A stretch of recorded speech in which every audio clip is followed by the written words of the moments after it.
السلام علیکم۔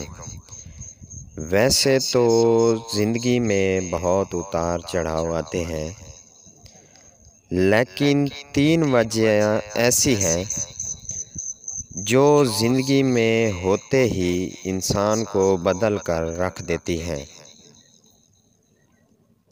1، جس کو ہدایت مل جائے۔ 2، جس کی زندگی میں کوئی خاص آ جائے۔ 3، جس کی زندگی سے کوئی خاص چلا جائے۔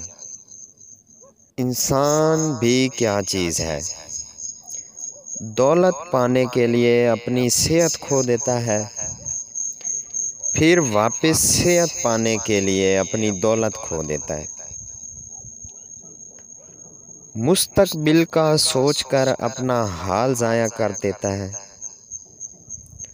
اور پھر مستقبل میں اپنا ماضی یاد کر کے روتا ہے۔ جیتا ایسے ہے جیسے کبھی مرنا ہی نہیں، اور مرتا ایسے ہے جیسے کبھی جیا ہی نہیں۔ جن لوگوں نے اللہ تعالیٰ کو چھوڑ کر دوسروں کو اپنا مددگار بنا رکھا ہے، ان کی مثال مکڑی جیسی ہے۔ وہ بھی ایک گھر بناتی ہے، اور سب سے کمزور گھر مکڑی کا ہی ہوتا ہے۔ کاش لوگ سمجھ پاتے۔